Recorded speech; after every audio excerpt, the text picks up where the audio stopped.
Good morning, I'm Harley Schlanger from the LaRouche organization with your daily update for today, December 31st, 2020, the last day of the year.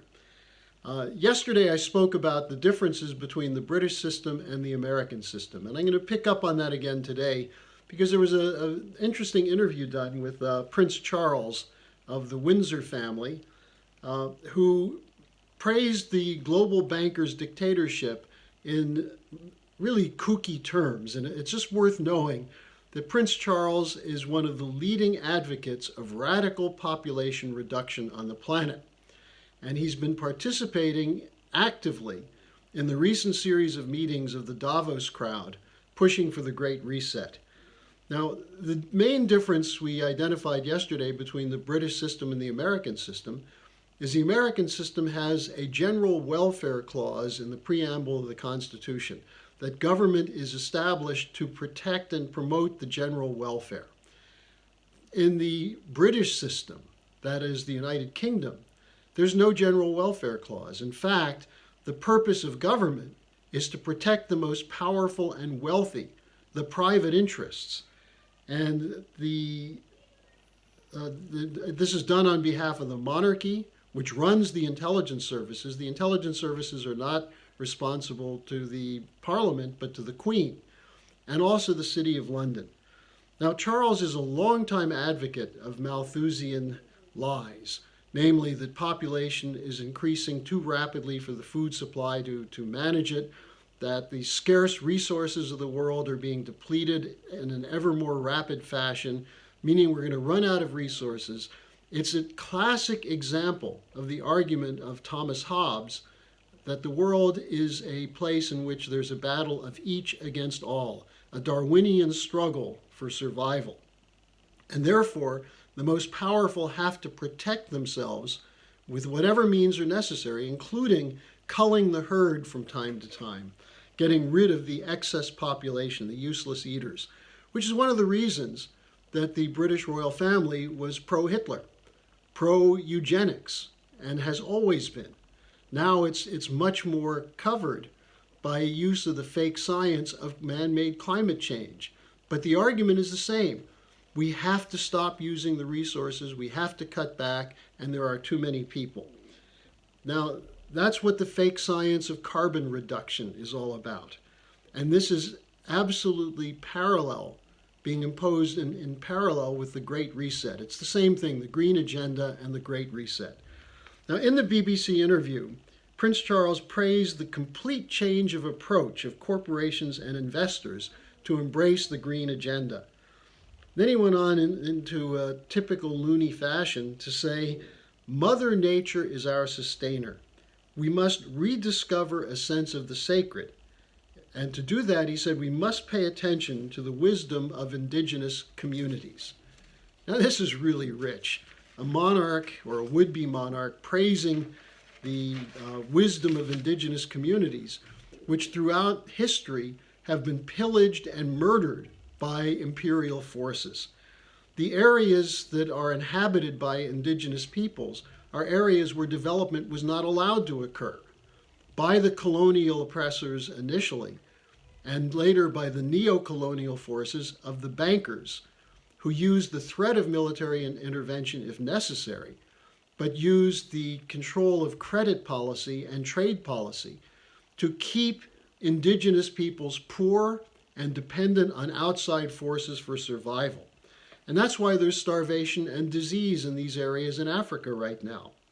It's due to not environmental ravages, as Prince Charles claims, but due to the reinforcing the non-development approach through so-called sustainable methods, appropriate technology, and so on, enforced by the IMF conditionalities. Now, these are areas where World Food President David Beasley has been warning that up to 260 million people face starvation next year. And his call for action has been echoed by Schiller Institute founder Helga Zepp-LaRouche, who has been mobilizing forces to make sure there's not just emergency food and medical relief, but that there's actually a commitment to build modern healthcare systems, and food production and industrial production in these areas. The Executive Intelligence Review, for many, many years under Lyndon LaRouche's direction, constantly exposed the genocidal nature of appropriate technologies, the IMF conditionalities, the colonial looting policies. And even though these are no longer enforced by colonial armies, one of the things that's used is false flag operations, arming and control of terrorists to create circumstances where foreign armies can come in. The United States has forces in something like 25 African countries right now. To do what? To enforce the modern British imperial system. And so when you hear someone like Prince Charles talking about the wisdom of indigenous peoples and the need for taking into consideration not destroying Mother Nature, well, he's basically advocating a policy which will continue a deterioration of the status quo, with millions of lives threatened by this policy. Now, it's therefore refreshing for me to report to you that the role of the British was echoed in an article by Joe Hoft in the Gateway Pundit yesterday, titled, "Mr. President, Release the Information. Deep state hacks inside the White House are preventing President Trump from declassifying damning information that will help him." And what Hoft writes about is that he has a couple of points that are important. He says it's a lie that's being used to stop the president from full declassification and public release. It's a lie to say that that release will harm national security. Secondly, he writes, "We must expose the dirty deeds of Americans and foreign countries that have conspired to destroy you and end your presidency." Now, very significant. Who does he identify as these foreign parties? He says the release of documents will show the role that intelligence operatives from the United Kingdom have played. This is what we've been reporting for 4 years, going back to the role of Hannigan from GCHQ with the initial charges of Russian cyber intervention. The Christopher Steele dossier, people like Sir Richard Dearloffe, operatives shared between the CIA and MI6, such as Joseph Mifsud and Stefan Halper, who did the sting operations against General Flynn and against Papadopoulos and Carter Page and others. And then it went to the U.S. intelligence agencies under Obama. But what Hoft is identifying is, look at the British.